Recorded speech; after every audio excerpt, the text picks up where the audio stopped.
Hello everyone. हमारा जो syllabus हमने जो 10 दिन का प्लान बनाया था वो आज कंप्लीट होने वाला है। आज शाम को हो जाएगा वो कंप्लीट। और ये देखिए, ये मेरा पूरा सिलेबस था और इसी के अकॉर्डिंग मैंने पूरा प्लान किया था। तो आज ये मेरा प्लान पूरा कंप्लीट होने वाला है, शाम को हो जाएगा। और आज मैंने जो सुबह है, आज है 10 तारीख और टुडे स्टडी प्लान ये था मेरा। आज मैंने पोस्ट पर डाल दिया था। इसको भी मैंने आज कहाँ पर पोस्ट पर डाल दिया था। तो आज मेरे ना जो ये हिस्ट्री कल्चर है ना, इसमें मेरे कुछ टॉपिक ज़्यादा रह गए थे, तो आज मैं इनको कंप्लीट कर लूँगी। और बस यही टॉपिक्स ऐसे थे और पूरे कंप्लीट हो चुके थे। तो हिस्ट्री और कल्चर जो राजस्थान की है वो ये है ज्योग्राफी में, और आईसीटी के मैं एमसीक्यू लगा रही हूँ। और जो हिंदी में ये रह गए थे मेरे, तो आज मैं इनको कंप्लीट कर लूँगी। जो पारिभाषिक शब्दावली है वो तो चलेगी, क्योंकि वो एक दिन में नहीं होती, उसके 50 शब्दों को याद करना होता है, तो ये तो चलेगी 5-6 दिन तक। कुछ टॉपिक ऐसे होते हैं जिनको हम एक बार में नहीं पढ़ सकते, उनको टुकड़ों में याद करना पड़ता है। और जो राजस्थान की जनरल सामान्य ज्ञान है, एजुकेशनल सिनोरियो है, शैक्षिक परिदृश्य, उसके एमसीक्यू, और ये आज 10 दिन का मैंने प्लान बनाया था वो कंप्लीट हो चुका है। देखिए, इस प्लान को करने में ना बहुत ज़्यादा मुझे बहुत रिस्की था। खैर, सभी के पास 24 घंटे होते हैं, उन्हीं 24 घंटों में से टाइम निकालना पड़ता है स्वयं के लिए। उन्हीं 24 घंटे में से कोई परफेक्ट मेरा कोई टाइम फिक्स नहीं होता कि मुझे 10 बजे बस ये करना है वे करना है, क्योंकि घर में रहती हूँ ना, बाहर नहीं रहती। घर में रहती हूँ ना, तो 10 बजे पता नहीं कौन सा काम आ जाए, कोई पता नहीं होता। तो मैं जैसे मुझे टाइम मिलता है वैसे मैं एक टॉपिक को कंप्लीट करते जाती हूँ, और करीब 9 से 10 घंटे की पढ़ाई हो ही जाती है मेरी। और देखिए, फिर भी घर में रहती हूँ ना, तो ये मत सोचिए कि 10 से 11 घंटे मुझे ऐसे सेफ़ जोन में मिलते हैं। सेफ़ नहीं मिलते। कुछ घंटे हैं ना, 2-3 घंटे तो मैं काम करते हुए पढ़ाई करती हूँ। तो आप सोच सकते हो। और आज मेरी हालत है ना, बिल्कुल हालत ऐसी नहीं है कि मैं पढ़ पाऊँ, क्योंकि 8 बजे से और 11 बजे तक फावड़ा चलाया। घर का काम किया था, बहुत भारी काम था। बहुत पीठ दर्द, कमर दर्द कर रही है बहुत ज़्यादा बैठने में। पर क्या ही करते हैं कि सपने जब अपने होते हैं ना, तो बहुत कुछ सहन करना पड़ता है लाइफ में। इसलिए 8 से 11 बजे तक बहुत हार्ड वर्क किया। वो फावड़ा होता है ना, उससे जो होता है ना, मिट्टी गार वगैरह बाटा वगैरह वो भरे थे। तो आज उसके बाद में आई, खाना वाना खाया। और आज मैंने सवेरे सुबह जल्दी ही 4 बजे जब मैं उठी थी, उसके बाद मैंने चित्रकलाएँ, वस्त्र आभूषण वगैरह ये मैंने कंप्लीट कर चुकी थी। मैं इनको मैंने कंप्लीट कर लिया था प्लान सुबह 4 बजे के बाद में। फिर मैंने नहा धोकर और मंदिर जाकर फिर वो 8 बजे में काम करने लग गई वहाँ पर। और अब 11 बजे आई, खाना वाना खाया, अब वापस पढ़ाई कर रही हूँ। तो मैंने सोचा आपके लिए एक वीडियो डाल देती हूँ, पढ़ाई से रिलेटेड, आपका भी विजन हो जाएगा। क्योंकि जो सपने अपने होते हैं ना, तो बहुत कुछ जो सफलता है ना, बहुत कुछ त्याग मांगती हैं। ज़रूरी ये तो नहीं है ना कि हम थक गए, हम सो जाए, हम आराम कर लें। अरे भाई, हम आराम कर लेंगे, पर अपना टाइम जा रहा है, और टाइम को हम कभी वापस नहीं ला सकते। और जो ये एक दिन है ना, वो हमारा बेशकीमती हीरा है। तो जो भी हमारा टाइम होता है ना। और हाँ, एक बात हो रही है कि कल से मैं जो है ना, आज का 10 तारीख है, तो आज मेरा जो 10 दिन का प्लान है वो कंप्लीट हो चुका है। और कल से मैं एक नया प्लान लेकर आ रही हूँ, तो आप देख लेना। वो तो कल के वीडियो में ही पता चलेगा मैं कैसा प्लान लेकर आ रही हूँ 10 दिन का। फिर से वापस 10 दिन का हमारा जो है ना सिलेबस को कंप्लीट करने का है। पर अब की बार जो सिलेबस मैंने ऐसे कंप्लीट किया ना, अब की बार का जो सिलेबस कंप्लीट करने का जो ये बनाया है ना मैं स्ट्रक्चर, वो दूसरा रहेगा। क्योंकि उसमें और भी ज़्यादा अब ऐसे कर लिया ना, तो दूसरे तरीके से करेंगे इसको कंप्लीट। और हाँ, आप भी अपनी पढ़ाई को लगातार कीजिए दोस्तों। सबके ज़िम्मे में स्ट्रगल है। सब कोई हाउस वाइफ है तो उसके ज़िम्मे बहुत ज़्यादा स्ट्रगल है। मैं अगर घर पे रहती हूँ, मुझसे तो सब ऐसे ऐसे उम्मीद रखते हैं कि आपको तो बहुत ज़्यादा टाइम मिलता होगा, आपको तो 10-15 घंटे मिलते होंगे, आप तो करती ही क्या हो। अरे भाई, घर में रहती हूँ ना, बहुत ज़्यादा सब कुछ मैनेज करना पड़ता है। अपनी जो जिम्मेदारियाँ होती हैं ना, तो निभानी ही पड़ती है, चाहे हम कहीं भी रहें।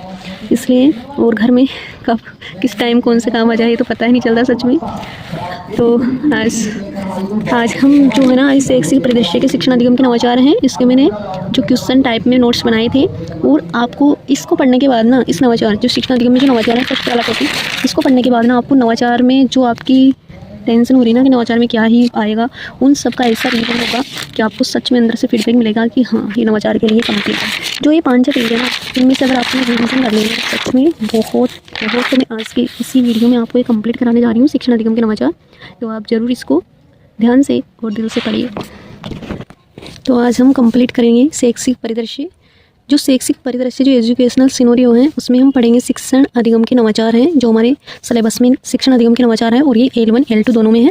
तो देखिए, आप इनको जो क्वेश्चन के थ्रू मैंने बनाए हैं बहुत प्यारे हैं, आपको एकदम समझ में आएगा। राजस्थान स्कूल शिक्षा विभाग एवं मिशन ज्ञान के संयुक्त प्रयास से बोर्ड परीक्षाओं के महत्वपूर्ण विषयों की तैयारी हेतु कार्यक्रम प्रारंभ किया। कौन सा कार्यक्रम प्रारंभ किया? तो ई पाठशाला। कब किया था? दिसंबर 2024 में। किसके संयुक्त प्रावधान से? तो राजस्थान स्कूल शिक्षा विभाग और मिशन ज्ञान के संयुक्त प्रयास से ई पाठशाला जो है इसको प्रारंभ किया था दिसंबर 2024 में। देश का शिक्षा को समर्पित पहला उपग्रह है जो देश भर में शैक्षणिक सामग्री के संवितरण के लिए कक्षाओं को उपग्रह आधारित संचार उपलब्ध करवाता है ना, उसका नाम क्या है? यानी कि देश का शिक्षा को समर्पित पहला उपग्रह है। तो शिक्षा को समर्पित पहला उपग्रह है ना GSAT-3 है। कौन सा है? GSAT-3 है और इसे एजुसेट कहा जाता है। भारतीय अंतरिक्ष अनुसंधान संस्थान इसरो ने 20 सितंबर 2004 को इसको लॉन्च किया। किसने लॉन्च किया? इसरो ने। कब किया? 2004 को। किसको लॉन्च किया? एजुसेट को। इसका पूरा नाम क्या है? GSAT-3 बोला जाता है इसको और एजुसेट कहा जाता है। तो ये वेरी इंपॉर्टेंट है, देश का शिक्षा को समर्पित पहला उपग्रह है, तो वेरी इंपॉर्टेंट है ये। राजस्थान इसको शिक्षा विभाग, और इससे क्वेश्चन आ चुका है एक बार, तो वापस क्वेश्चन रिपीट होते हैं, तो आप इसको विशेष याद रखना। राजस्थान स्कूल शिक्षा विभाग का लाइव डाटाबेस जो प्रबंधन है वो कौन सा पोर्टल है? तो शाला दर्पण। कौन सा है? शाला दर्पण। ये भी इंपॉर्टेंट है क्योंकि राजस्थान स्कूल शिक्षा विभाग का जो लाइव डाटाबेस प्रबंधन होता है ना वो शाला दर्पण पर होता है। राजस्थान में महिला शिक्षण विहार संचालित कहाँ पर है? झालावाड़ में। कहाँ पर है महिला शिक्षण विहार? झालावाड़ में। 15 वर्ष से अधिक आयु के असाक्षरों के बुनियादी साक्षरता और संख्या ज्ञान प्रदान करने के उद्देश्य से 1 अप्रैल 2022 को, कब? 1 अप्रैल 2022 को प्रारंभ किया गया कार्यक्रम कौन सा? उल्लास। कौन सा? उल्लास। कब प्रारंभ किया उल्लास को? लैला 2 बार आ रहा है ना, 2 बार, तो यहाँ भी दो बार, यानी कि 22 में। तो उल्लास को 2022 में प्रारंभ किया था 1 अप्रैल को। और नव भारत साक्षरता कार्यक्रम है। कैसा है? नव भारत साक्षरता कार्यक्रम। यूनिक पहचान और शैक्षणिक रिकॉर्ड को एक ही स्थान पर, यानी कि एक ही स्थान पर डिजिटल रूप से संग्रहित करने के उद्देश्य से वन नेशन वन स्टूडेंट की तर्ज पर अपार आईडी, कौन सी? अपार आईडी जो कितनी डिजिट की होती है? 12 डिजिट की होती है। तो पूछा जा सकता है कि अपार आईडी कितनी डिजिट होते हैं? अपार आईडी में 12 डिजिट होते हैं। और स्टूडेंट के जो यूनिक पहचान है, शैक्षणिक रिकॉर्ड को एक स्थान पर डिजिटल रूप से संग्रहित करने के उद्देश्य से ये बनाई है। और जो अपार आईडी है उसकी फुल फॉर्म भी याद रखना जरूरी है क्योंकि पूछी जा सकती है कि अपार आईडी की जो फुल फॉर्म है ऐसे हैं ऑटोमेटेड, PC परमानेंट, ऐसे एकेडमिक, फिर ऐसे हैं अकाउंट रजिस्ट्री। तो ऐसे याद करो, automated, permanent, academic, account registry. Rajasthan के राजकीय माध्यमिक, उच्च माध्यमिक विद्यालयों व स्वामी विवेकानंद राजकीय जो मॉडल स्कूलों में विद्यार्थियों को कंप्यूटर का प्रशिक्षण प्रदान करने हेतु कौन सी योजना चलाई है? क्लिक योजना। कौन सी? क्लिक योजना चलाई है। और जो ये क्लिक योजना चलाई है वो कक्षा 6 से 10 तक चलाई है। तो पूरा नाम क्या है इसका? Computer literacy initiative for comprehensive knowledge. Computer literacy initiative for comprehensive knowledge. प्रदेश के राजकीय विद्यालयों में अध्ययनरत बच्चों को पढ़ने की आदत विकसित करने तथा बच्चों की मौखिक भाषा, डिकोडिंग और समझ के साथ पढ़ने व लिखने पर विशेष ध्यान देने के लिए सितंबर 2025 में कौन सा अभियान चलाया था? प्रखर राजस्थान 2.0 अभियान। प्रखर राजस्थान 2.0 अभियान ये किसके लिए चलाया था? बच्चों की मौखिक भाषा, डिकोडिंग, समझ के साथ पढ़ने लिखने पर जोर देने के लिए राजकीय विद्यालयों में, यानी कि सरकारी विद्यालयों में चलाया था प्रखर राजस्थान 2.0 अभियान। और ये कब चलाया था? तो 5 सितंबर से 5 दिसंबर 2025 तक। 5 सितंबर से 5 दिसंबर 2025 में क्या है? चल रहा है, अभी फिलहाल चल रहा है ये ना, अभी 90 दिन का प्लान है। तो पूछा जा सकता है, वेरी इंपॉर्टेंट है, न्यू है, नया है ना, तो नया इसको क्या है पूछा जा सकता है कि प्रखर राजस्थान जो 2.0 अभियान है वो कब से कब तक? 5 सितंबर से 5 दिसंबर 2025, 90 दिन तक चलाया जा रहा है। कितने दिनों तक? 90 दिनों तक। और किसके लिए है? तो राजकीय विद्यालय के लिए। और मतलब इसका यूज़ क्या है? तो इसका यूज़ है कि बच्चों में जो पढ़ने की आदत है विकसित करना, बच्चों की मौखिक भाषा, डिकोडिंग, समझ के साथ पढ़ना और लिखना पर विशेष ध्यान देने के लिए सितंबर 2025 में चलाया गया प्रखर राजस्थान 2.0 अभियान को। वेरी इंपॉर्टेंट है, इसको याद रखना। राजस्थान के राजकीय विद्यालयों में विद्यार्थियों और शिक्षकों के बीच किताबों के प्रति रुचि बढ़ाने के लिए जो नवाचार चलाया गया है वो चल पुस्तकालय। कौन सा? चल पुस्तकालय। क्या है? राजकीय विद्यालय में विद्यार्थियों और शिक्षक जो टीचर होते हैं ना उनके बीच किताबों के प्रति रुझान बढ़ाने के लिए, रुचि बढ़ाने के लिए चल पुस्तकालय। प्रखर राजस्थान 2.0 अभियान के तहत विद्यार्थियों और शिक्षकों ने एक साथ मिलकर अपनी पसंद की किताबें पढ़ी। किसने? प्रखर राजस्थान 2.0 अभियान के तहत जो है स्टूडेंट और जो टीचर हैं उन्होंने मिलकर साथ में मिलकर अपनी पसंद की किताबें पढ़ी। उनको क्या कहा है? रीड एथॉन। क्या बोला है? रीड एथॉन। वेरी इंपॉर्टेंट है, रीड एथॉन। राजस्थान शिक्षा विभाग को डिजिटली शाला स्वास्थ्य कार्यक्रम पहल के लिए सितंबर 2025 में सम्मानित किया गया। किससे सम्मानित किया गया है? Gold Skoch award 2025। किससे? गोल्ड स्कोच अवार्ड 2025 से सम्मानित किया है इनको। और अभी 2025 में ही किया है, सितंबर 2025 में शिक्षा विभाग को डिजिटल शाला स्वास्थ्य कार्यक्रम की पहल के लिए। राजस्थान की शिक्षा में तो ऐसा पूछा जा सकता है कि गोल्ड स्कोच अवार्ड किस मतलब कौन से पहल के लिए मिला है? तो डिजिटल शाला स्वास्थ्य कार्यक्रम के मिला है। किसको मिला है? राजस्थान शिक्षा विभाग को मिला है। राजस्थान की शिक्षा में बढ़ते कदम कार्यक्रम को नए नाम से संचालित किया गया। उसका नया नाम क्या है? अब मुख्यमंत्री शिक्षित राजस्थान अभियान। कब चला? 29 मार्च 2025 को। फर्स्ट चरण क्या है? 15 अप्रैल से 16 मई 2025 तक। सेकंड चरण क्या है? 1 से 24 जुलाई 2025। और ये कौन सी विद्यालय में चला है? सरकारी विद्यालयों में नामांकन बढ़ाने हेतु। ECC क्या है? 3 से 6 वर्ष तक की शिक्षा। ECC जो है 3 से 6 वर्ष की शिक्षा है, पूर्व बाल्यावस्था देखभाल और शिक्षा, early childhood care and education इसका फुल फॉर्म है। NEP 2020 के तहत निपुण भारत मिशन का लक्ष्य 2026-27 तक कक्षा 2 के बच्चों को आवश्यक पठन लेखन गणित कौशल में सक्षम बनाना है। कक्षा 2 तक के बच्चों को। कहाँ तक के? कक्षा 2 तक के बच्चों को। राज्य में स्वामी विवेकानंद मॉडल विद्यालय कक्षा 1 से 12 तक संचालित हैं। इन विद्यालय में कौन सा पाठ्यक्रम पढ़ाया जाता है? जो स्वामी विवेकानंद जो मॉडल विद्यालय है कक्षा 1 से 12 तक, उनमें जो है NCERT का पाठ्यक्रम पढ़ाया जाता है। वंचित वर्ग के बच्चों की शिक्षा के लिए प्रारंभ किए गए स्वामी विवेकानंद राजकीय मॉडल विद्यालयों में प्रवेश के लिए कम से कम कितने % की बालिकाओं के लिए आरक्षित होते हैं? जो विवेकानंद राजकीय मॉडल होते हैं ना, उनमें बच्चियों जो लड़कियां होती है उनके लिए 55% सीटें होती है। कितनी होती है? 25% सीटें बालिकाओं के लिए होती हैं। भामाशाहों व दानदाताओं से सरकारी स्कूलों में वित्तीय सहायता प्राप्त करने व विद्यालय का विकास हेतु जो दानदाताओं का सहयोग प्राप्त किया जाता है वो ज्ञान संकल्प पोर्टल के द्वारा, किसके द्वारा? ज्ञान संकल्प पोर्टल के द्वारा प्राप्त किया जाता है। 2004-5 में राजकीय विद्यालयों में सूचना प्रौद्योगिकी का उपयोग करने के लिए कल्प कार्यक्रम चला। कल्प कार्यक्रम कब चला? 2004-5 में। और देखिए 2004-5 में और क्या क्या चला आपको बताइएगा? 2004-5 में एक तो कस्तूरबा गांधी विद्यालय चला था ना, कस्तूरबा, और यही है। कक्षा 9 से 12वीं तक के विद्यार्थियों के लिए आयोजित राष्ट्रीय कला उत्सव में राजस्थान में कुल कितने विद्यार्थी भाग लेते हैं? जो 9वीं से 12वीं तक के जो राष्ट्रीय कला उत्सव में राजस्थान से कुल विद्यार्थी 15 होते हैं। कितने भाग लेते हैं? 15 विद्यार्थी। एनईपी 2020 के तहत 3 से 8 वर्ष के बच्चों के लिए खेल के माध्यम से सीखने के जो दृष्टिकोण है उसको जो मूर्त रूप देने के लिए क्या चलाया? जादुई पिटारा। क्या नाम दिया उसको? जादुई पिटारा। और कौन सी उम्र तक के बच्चों को? 3 से 8 वर्ष तक के बच्चों के लिए एनईपी 2020 के तहत जादुई पिटारा, खेल के माध्यम से जादू पिटारा। बालिकाओं की शिक्षा नामांकन ठहराव को बढ़ावा देने के लिए क्रमशः उच्च प्राथमिक विद्यालय यानी कि कक्षा 6 से 8 तक क्या नाम दिया है? मीना राजू मंच। क्या नाम दिया है? मीना राजू मंच। व माध्यमिक विद्यालय यानी कि कक्षा 9 से 12वीं तक को गार्गी मंच। तो कक्षा 9वीं से 12वीं पूछ ले तो गार्गी मंच। बालिकाओं की शिक्षा नामांकन ठहराव के लिए वो कक्षा 6 से 8 तक मीना राजू मंच। विशेष आवश्यकताओं वाले बच्चों को समाज की मुख्य धारा से जोड़ने के लिए एक नवाचार के रूप में राज्य मॉडल संसाधन कक्ष की स्थापना कहाँ पर की गई? जयपुर और उदयपुर में। कहाँ पर की गई? जयपुर और उदयपुर में। कौन से बच्चों को? विशेष आवश्यकता वाले बच्चों को। तो आज हमने यहाँ तक पढ़ लिया था। पढ़ेंगे मिशन ज्ञान के सहयोग से 8 सितंबर 2023 को छात्रों को ई क्लासेस की सुविधा के लिए यूट्यूब चैनल लॉन्च किया है। वो कौन सा यूट्यूब चैनल है? तो साक्षर राजस्थान व ई साक्षरता।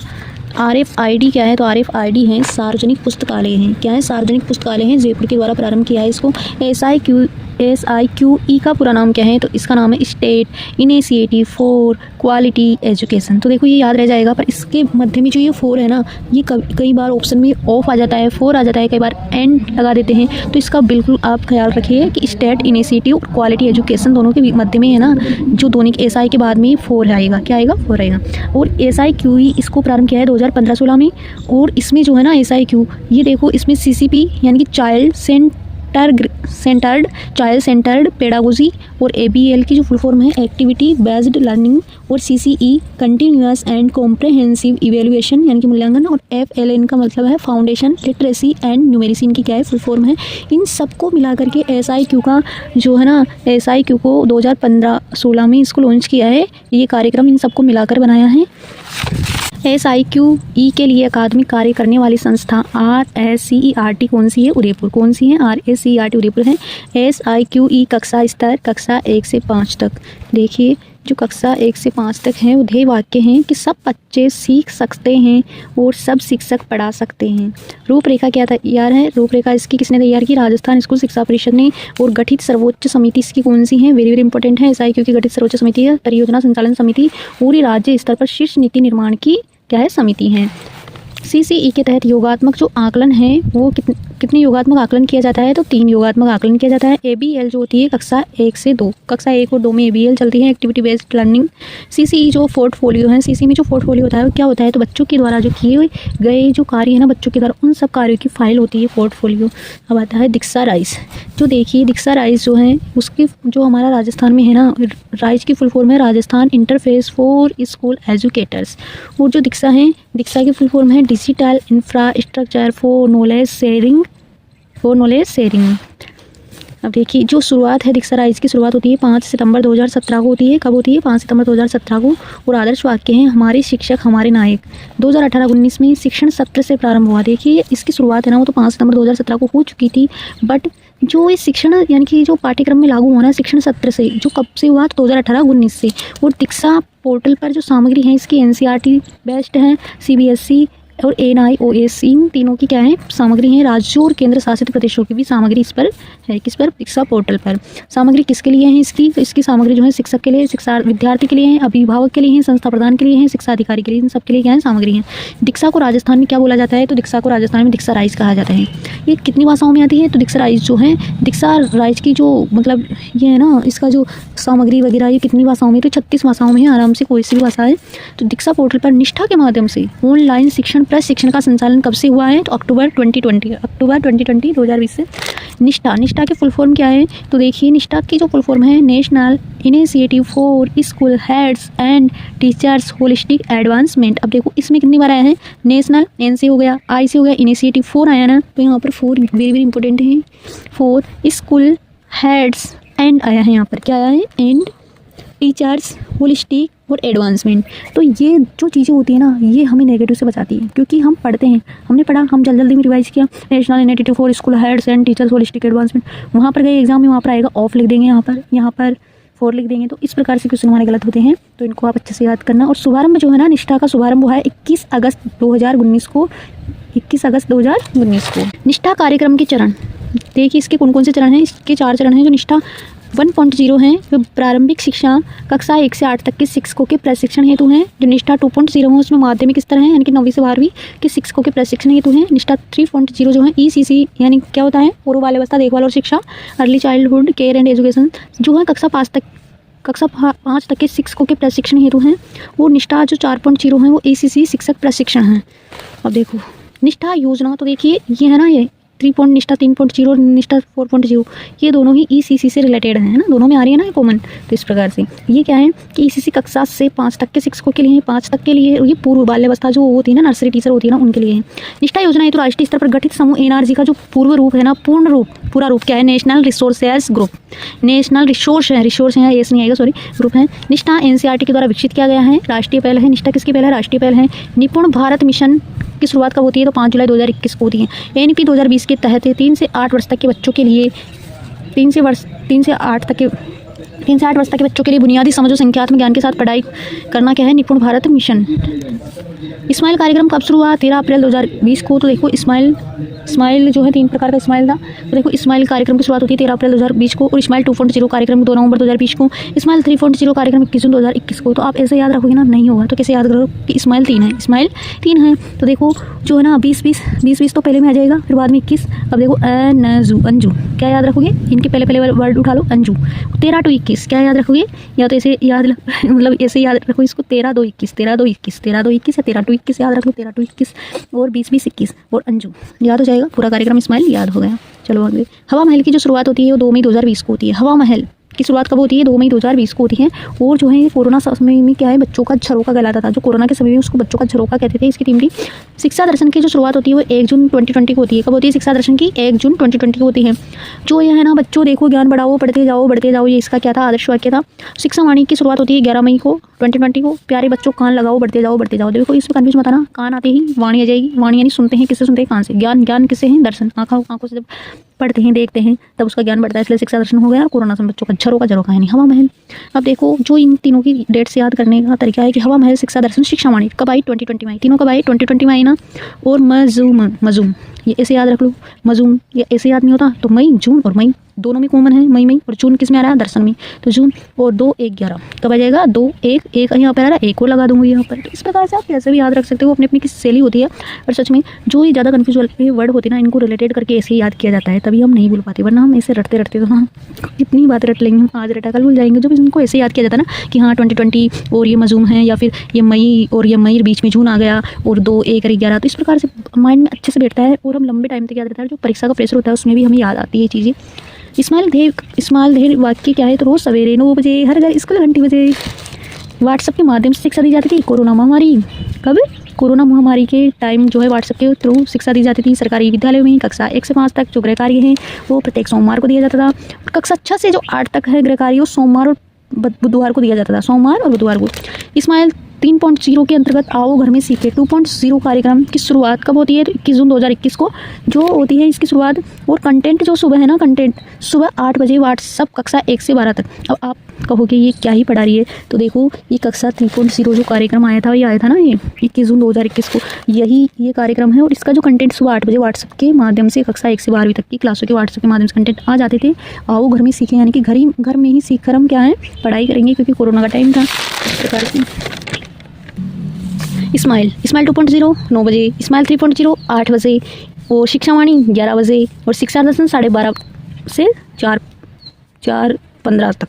12:30 से 4:15 तक। तो देखो इस्माइल जो है ना 9 बजे और इस्माइल 3.0 तो 9-8। तो ऐसे याद रख लो आप तो कि ना जो इस्माइल 2.3 है ना ये 9 और 8 दोनों याद रख लो इनको। 9 और 8 बजे आता था। जो शिक्षा वाणी जो वाणी थी ना कान से मतलब कि कान बच्चों देखो कान लगा बढ़ते वो 11 बजे आता था। और उसके जो ना एक मतलब 1.5 घंटे बाद इनके 12:30 बजे शिक्षा दर्शन चालू होता था 12:30 से और ये 4:15 तक होता था। और इसमें जो कुल घंटे थे शिक्षा दर्शन में जो कुल टोटल टाइम था वो 3 घंटे 15 मिनट था। सोमवार से शनिवार इसका टाइम रहता था और ये 2 स्लॉट में ओपन होता था, 2 स्लॉट में चलता था ये। अब देखो मिशन समर्थ का जो कार्यक्रम है 21 जून 2021 को शुरुआत होती है। मिशन समर्थ कार्यक्रम 21 जून 2021 कक्षा 1 से 12वीं तक दृश्य श्रव्य सांकेतिक भाषा में विशेष आवश्यकता वाले बच्चों जो होते हैं ना जिनको मतलब थोड़ा दिखता कम है, सुनते कम है या फिर बहुत ज़्यादा मतलब ऐसे होते हैं ना विशेष आवश्यकता वाले बच्चे होते हैं उनको दृश्य श्रव्य सांकेतिक भाषा में शिक्षा दी जाती है। इसकी शुरुआत होती है 21 जून 2021 को। 21 जून मिशन समर्थ कार्यक्रम की 21 जून 2021 को होती है। उसी प्रकार से ना जो इस्माइल 3.0 कार्यक्रम की शुरुआत 21 जून 2021 को हुई थी इस प्रकार से। तो शिक्षा वाणी कार्यक्रम प्रसारण जो है शिक्षा वाणी का जो कार्यक्रम प्रसारण था वो 11 से 11:15 यानी कि 11 से 11:15 तक 15 मिनट तक कक्षा 1 से 2 की मीना की कहानी चलती थी। और जो है 11:16 से 11:35 तक 20 मिनट यानी कि टोटल टाइम 20 मिनट तक 3 से 8 तक की जो कक्षा है उसकी सामग्री उसका पाठ्यक्रम चलता था। और 11:36 से 11:55 यानी कि 20 मिनट कक्षा 9 से 12वीं तक का पाठ्यक्रम सामग्री चलती थी। तो देखिए कक्षा 1 से 2 तक में मीना की सामग्री आती है जबकि 3 से 12 तक जो है पाठ्यक्रम आधारित जो है पाठ्यक्रम पढ़ाया जाता था शिक्षा वाणी पर। तो इस प्रकार से अभी वेरी इंपॉर्टेंट है लेवल 1 के लिए कि मीना की सामग्री मतलब कि किसके लिए है तो कक्षा 1 से 2 के लिए है। कब से कब तक है तो 11 से 11 15 मिनट चलती है। तो इस प्रकार से याद रखना। नोट क्या है टोटल टाइम कितना है 11 से शुरुआत होती है 55 तक चलता है तो 55 मिनट हो चुकी है। आकाशवाणी कार्यक्रम है रेडियो के द्वारा दी जाती है। अब देखो शिक्षा दर्शन जो है कक्षा 1 से 12 तक शिक्षा क्या है 1 से 12 तक। और जी है थी ना शिक्षा वाणी शिक्षा दर्शन दोनों ही एक कक्षा 1 से 12 तक है। शिक्षा वाणी भी कक्षा 1 से 12 तक शिक्षा दर्शन भी कक्षा 1 से 12 तक। प्रसारण डीडी राजस्थान पर होता है। प्रतिदिन कितने घंटे 3 घंटे 15 मिनट। 2 स्लॉट में 2 स्लॉट कौन कौन से हैं। फर्स्ट जो स्लॉट है कक्षा 9 से 12वीं जो फर्स्ट स्लॉट है ना उसमें माध्यमिक स्तर की शिक्षा को मतलब पहले लिया गया है। वेरी इंपॉर्टेंट होती है माध्यमिक शिक्षा जो है 12:30 से और 2:30 तक 12:30 से। तो इसे याद रखो आप तो आम भाषा में 12:30 से 2:30 बजे तक 2 घंटे है ना। और जो चरण 2 होता है ना उसमें कक्षा 1 से 8 तक तो 3 अब जो ना 2:30 बज गए आधा घंटे आराम करेंगे यानी कि 3 बजे से 4:15 तक क्या चलेगी कक्षा 1 से 8 तक का कार्यक्रम 1 घंटा और 15 मिनट यहाँ पर 2 घंटे। RCRT के सहयोग से संचालित है जो है ना शिक्षा दर्शन पर जो कार्यक्रम चलता था वो RACRT के सहयोग से संचालित है। और ये कहाँ पर है बताओ कमेंट। उदयपुर में है कहाँ पर है उदयपुर। 11 जुलाई 2022 को राजस्थान की शिक्षा में बढ़ते कदम RKSMBK यानी कि CM गहलोत के द्वारा जो हमारे मुख्यमंत्री के CM गहलोत के द्वारा इसकी शुरुआत हुई थी। राजस्थान की शिक्षा में बढ़ते कदम की 11 जुलाई 2022 को। पूरी कक्षा कहाँ से कहाँ तक थी तो कक्षा 1 से 8वीं तक था इसका जो है। और जो शुरुआत कब हुई थी इसकी 2022 से 23 में मतलब कि जो पाठ्यक्रम सत्र में लागू होना वो 2022-23 के में हुआ था। और स्कूलों में चलाई जा रही ब्रिज कोर्स की अवधि थी 3 माह। कितनी माह थी ब्रिज कोर्स की अवधि 3 माह है। स्कूलों में चलाई जा रही ब्रिज कोर्स की अवधि 3 माह है। उपचारात्मक शिक्षण जुलाई 2022 से अप्रैल 2023 तक 2 चरणों में पूरा हुआ था। ये कक्षावार वर्कबुक थी। इसमें किसमें राजस्थान की शिक्षा में बढ़ते कदम की जो कक्षावार वर्कबुक थी कक्षा 1 में प्रथम था, कक्षा 2 का पल्लव, कक्षा 3 में पहल प्रथम हो जाएगी, दूसरे में पल्लव, तीसरे में पहल करेगा बच्चा, फिर कक्षा 4-5 में प्रयास करना सीखेगा, फिर 6-7 में उसका प्रवाह बढ़ेगा और कक्षा 8 में जाकर वो प्रखर हो जाएगा। तो इस प्रकार से से शुरुआत होती है कि कक्षा 1 में प्रथम, दूसरी में पल्लव, फिर तीसरे में वो पहल करेगा, चौथी 5वीं में वो प्रयास करेगा, छठी 7वीं में उसके प्रवाह मतलब वो प्रवाह में आ जाएगा। पढ़ते पढ़ते प्रयास करता करता प्रवाह बनेगा उसका और प्रखर हो जाएगा। अब देखो 2 चरणों में है। फैन की फर्स्ट चरण जो था जुलाई 2022 से सितंबर 2022 तक था और सेकंड जो चरण था अक्टूबर 2022 से अप्रैल 2023 तक था। तो आप इसको याद ना रखें तो कोई दिक्कत नहीं है पर इसको जैसे याद रखना है कि शुरुआत होती है 11 जुलाई 2022 को यानी कि ये 2022-23 वाले पाठ्यक्रम में लागू होता है सत्र में। अब देखो व्हाट्सअप आधारित जो कार्यक्रम कौन कौन से हैं तो इस्माइल और हवा महल व्हाट्सअप आधारित कार्यक्रम थे।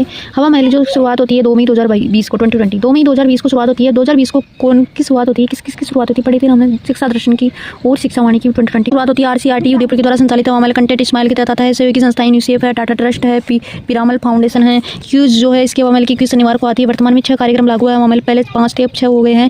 पहला जो है वर्तमान 6 कार्यक्रम तो जो फर्स्ट कार्यक्रम उसका नाम है आज की कविता फिर दूसरा है आज की कहानी, थर्ड गतिविधि आज की गतिविधि मतलब आज की कविता, आज की कहानी, आज की गतिविधि, फिर 4 है आज की किताब टीचर्स कोना हमारा पुस्तकालय। तो देखिए इसे याद रखना इसको हवा महल के जो है वर्तमान में 6 कार्यक्रम है। तो आज की कविता पढ़ेगा पहले, फिर कहानी को पढ़ने के बाद वो बच्चा क्या करेगा गतिविधि एक्टिविटी करेगा। एक्टिविटी 3 याद हो गए ना इधर पे आओ जो है ना आज की किताब फिर वो क्या करेगा एक्टिविटी बहुत कर ली तो वो पढ़ेगा किताब। क्या पढ़ेगा आज की किताब पढ़ेगा। किताब पढ़ते ही उसको टीचर्स का कोना मिल जाएगा। क्या मिल जाएगा टीचर्स कोना मिल जाएगा। वो किताब कहाँ पर बैठकर पढ़ेगा टीचर्स कोना में। वो टीचर्स कोना में बैठकर पढ़ेगा फिर वो हमारा पुस्तकालय उसका पुस्तकालय बन जाएगा यानी कि उस बच्चे का पुस्तकालय बन जाएगा। इस प्रकार से याद हो गया। आज की कविता, आज की कहानी, गतिविधि, फिर वो किताब लेगा, टीचर्स कोने में जाकर फिर उसका वो हमारा पुस्तकालय बन जाएगा।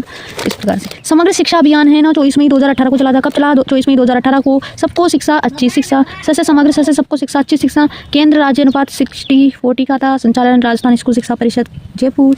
जो है समग्र शिक्षा अभियान किस किस को समग्र करके बनाया गया था, तो ऐसे क्रमशः TE यानी कि टीचर एजुकेशन खंड स्तर का जो सर्वोच्च अधिकारी होता है ना वो CBO होता है। कौन होता है? CBO होता है। 2.0 की अवधि 1 अप्रैल 2021 से 31 मार्च 2026 तक है। 1 अप्रैल 2021 से 31 मार्च 2026 तक है, तो 21 से 26 और अप्रैल से मार्च और 1 से 31। राजकीय विद्यालय में बस्ता मुक्त दिवस यानी कि नो बैग डे शनिवार को मनाया जाता है और इसका शुभारंभ जो है 15 अक्टूबर 2020 को हुआ है। 15 अक्टूबर 2020 को हुआ है। 5 थीम आधारित एक्टिविटीज़, 5 कक्षा समूह। जो 5 गतिविधियाँ आधारित है, जो 5 थीम आधारित है, वो कौन कौन सी थीम है तो देखिए, और ये कक्षा है, ये समूह है। तो देखिए प्रथम जो थीम है ना, आओ राजस्थान को जाने फर्स्ट शनिवार को ये होगा। फिर भाषा समस्या व्यक्ति सेकंड शनिवार। फिर जो थर्ड शनिवार उसको स्वस्थ राजस्थान, सशक्त राजस्थान, खेल खेल में विज्ञान और बाल सभा मेरे अपनों के संग। तो देखो पहले तो राजस्थान को, पहले बच्चा राजस्थान को जानेगा, फिर उसकी भाषा समस्या व्यक्त होगा, फिर स्वस्थ राजस्थान, सशक्त राजस्थान बनेगा, फिर वो खेल खेल में विज्ञान की कला, खेल खेल में विज्ञान, और फिर वो 5वीं में बाल सभा मेरे। तो कक्षा 1 और 2 में अंकुर समूह है। कौन सा नाम है? कक्षा 1 2 का।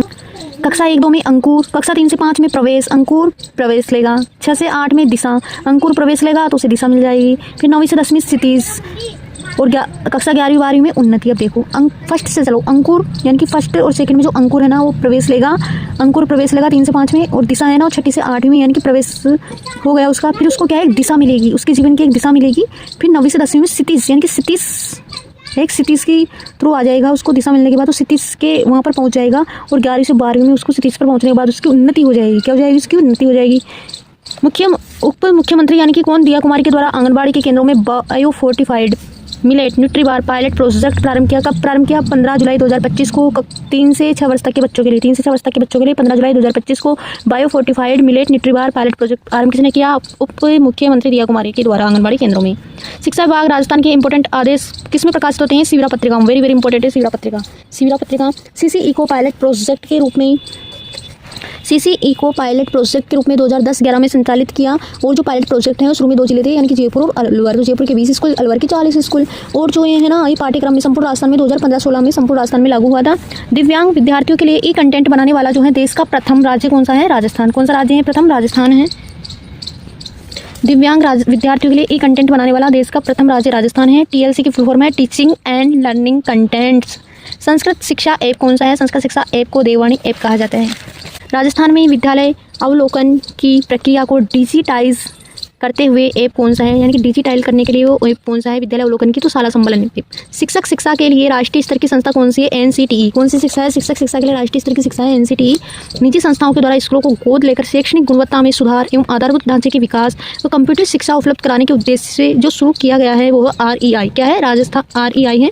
2020-21 में पढ़ना लिखना अभियान न्यूनतम आयु, 2020-21 में कौन सा अभियान चला? पढ़ना लिखना अभियान। न्यूनतम आयु कितनी थी? 15 वर्ष। कितनी थी? 15 वर्ष। ई कक्षा प्रोजेक्ट का प्रारंभ 15 अक्टूबर 2020 को होता है। ई कक्षा प्रोजेक्ट 15 अक्टूबर 2020 को होता है। और राजस्थान सरकार ने वेदांता ग्रुप प्लस मिशन ज्ञान के सहयोग से ई कक्षा यानी कि पाठशाला को लॉन्च किया है। वर्तमान में कक्षा जो है 1 से 12वीं तक है, जिसमें ड्रॉप आउट मतलब कि अलग क्वेश्चन है कि जो जिसमें ड्रॉप आउट बालकों की जो संख्या शून्य हो जाती है उसको क्या बोला जाता है? उजियारी पंचायत। ड्रॉप आउट बच्चे जो होते हैं उनकी बालकों की संख्या क्या है? शून्य होना, तो उसको उजियारी पंचायत में आती है। वो जो नवाचार का पाठ है, तो नवाचार की जो नवाचार है ना वो तो हमने कंप्लीट कर लिया, पर उसी में नवाचार में शैक्षिक संस्थाएं भी आती है और इनसे रिलेटेड भी एक क्वेश्चन आ ही जाता है, तो इसको भी आप जल्दी से पढ़ ले, मतलब जल्दी से हम रीडिंग लगा लेंगे। माध्यमिक शिक्षा बोर्ड राजस्थान का ध्येय वाक्य क्या है? सिद्धिर भवर्ती कर्मजा। क्या है? सिद्धिर भवर्ती कर्मजा किसका आदर्श वाक्य है? माध्यमिक शिक्षा बोर्ड राजस्थान का। माध्यमिक शिक्षा बोर्ड जो है ना ये BCR है, तो BSER यानी कि board of secondary education Rajasthan की स्थापना 4 दिसंबर 1957 को कहाँ पर होती है? जयपुर में होती है।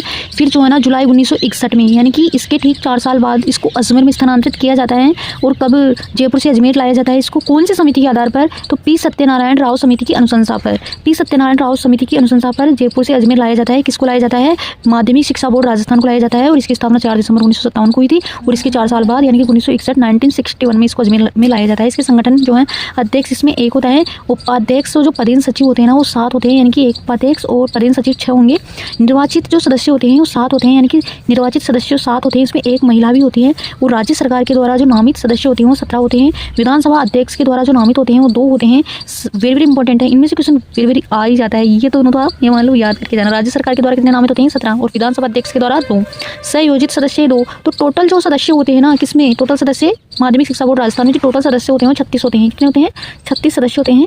देख लीजिए, तो जब हम इनका योग करेंगे ना तो 36 हो जाएंगे। तो ये जो निर्वाचित जो BCR में जो सदस्य होते हैं ना वो टोटल 36 सदस्य होते हैं। BCR की जो बैठक की गणपूर्ति है सदस्यों की उपस्थिति वो 1/3 सदस्य रहते हैं। BCR का जो उपाध्यक्ष होता है निदेशक माध्यमिक शिक्षा का होता है। और जो माध्यमिक शिक्षा बोर्ड के द्वारा प्रकाशित कैरियर जो परामर्श सामग्री होती है वो 2014 से 4 प्रकार की मार्गदर्शिका प्रकाशित कर रहा है। 4 प्रकार कौन कौन सी? तो देखो, दिशा गार्गी प्राइम दृष्टि, दिशा गार्गी प्राइम दृष्टि, दिशा गार्गी प्राइम दृष्टि। तो देखो, दिशा जो है शैक्षिक व्यावसायिक अध्ययन सामग्री, गार्गी पर बालिका शिक्षा प्रोत्साहन योजना, प्राइम में निजी क्षेत्र में रोजगार और दृष्टि रोजगार अवसर की।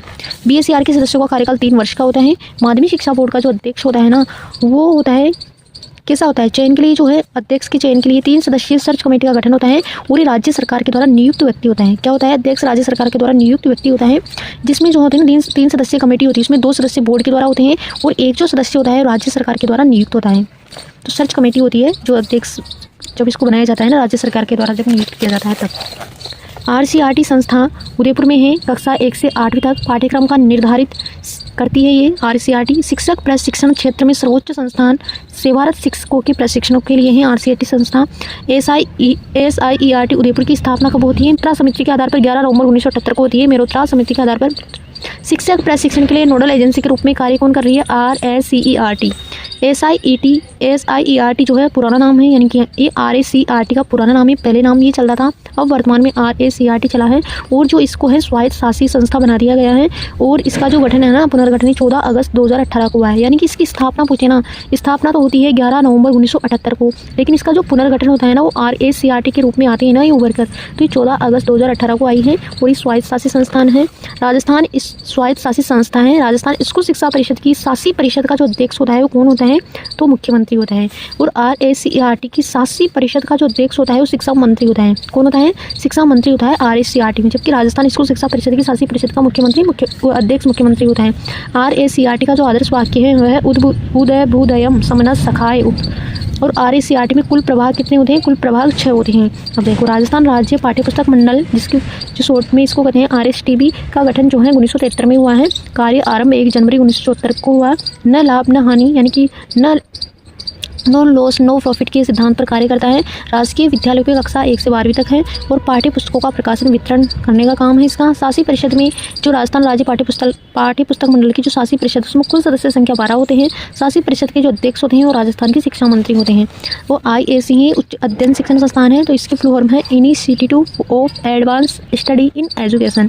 जो इसमें जो है ना ये ऑफ और ये इन आया है ना, इसको वेरी वेरी इंपॉर्टेंट याद करके रखना। Initiative of advance study in education. स्थापना का सुझाव दिया राष्ट्रीय शिक्षा नीति 1986, जो दूसरी शिक्षा नीति है। पहली कौन सी है? 1968 में आती है। राजीव गांधी इंदिरा गांधी की सरकार के टाइम आई थी 1968 वाली, ये राजीव गांधी के टाइम के। और जो NEP 2020 है वो नरेंद्र मोदी जी की सरकार के टाइम आई है। जो स्थित है ना IAC वो कहाँ पर है? तो अजमेर में है और बीकानेर में है। लाइट हाउस की संज्ञा जिसको कहा जाता है डाइट को लाइट हाउस की संज्ञा दी जाती है जिला स्तर पर अन्य शैक्षणिक संस्थानों के लिए कुशल और प्रभावी योजना व कार्यों के निष्पादन में गति निर्धारण करने वाला कौन है? डाइट है। पिंक बुक गाइड किसकी है? डाइट से रिलेटेड है। राजस्थान स्टेट ओपन स्कूल का ध्येय वाक्य क्या है? सभी तक सबके लिए हैं, सभी तक सबके लिए हैं। ओपन स्कूल है जयपुर में है ये, और 2005 में इसकी शुरुआत हुई थी 21 मार्च 2005 को। तो 21 मार्च 2005 को इसकी शुरुआत होती है। कक्षा 10 व 12वीं के लिए हैं और अनौपचारिक शिक्षा संस्थान है। यहाँ की अनौपचारिक वो होता है जिसका मतलब कि यहाँ पर जाना ऐसा नहीं है कि आप वहाँ पर जाओ, आप घर पर पढ़ सकते हो और वहाँ पर बस एग्ज़ाम देकर, उसको अनौपचारिक शिक्षा कहा जाता है।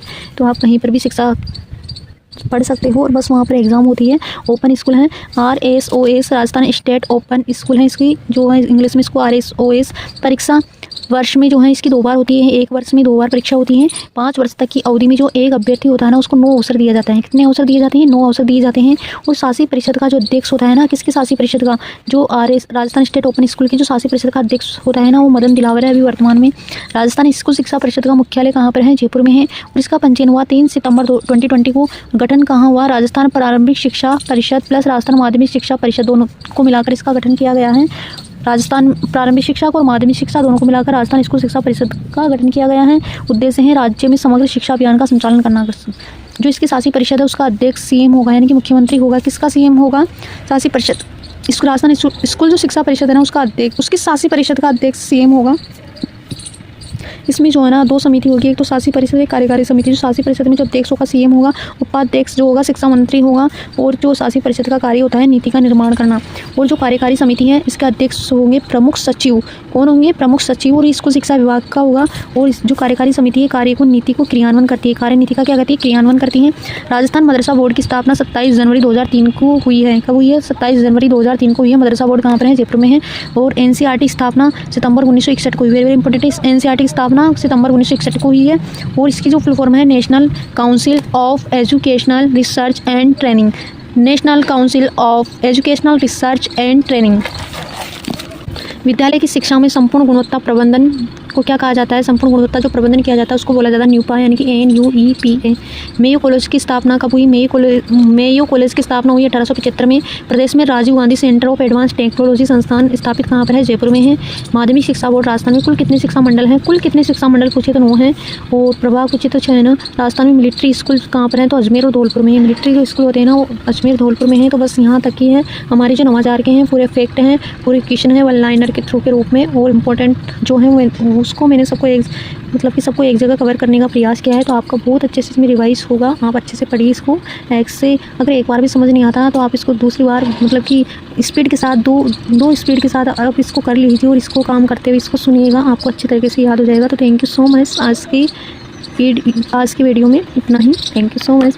और देखिए अगर मैं आपका मतलब रिप्लाई नहीं दे पाती हूँ क्योंकि जो है ना मेरे पास टाइम की बहुत ज़्यादा कमी है और मैं खुद भी बिजी हूँ, मैं खुद भी पढ़ाई करती हूँ, तो आप ही की तरह मैं भी एक अपडेट करती हूँ। और जब भी मुझे टाइम मिलता है मैं आपका रिप्लाई ज़रूर करती हूँ।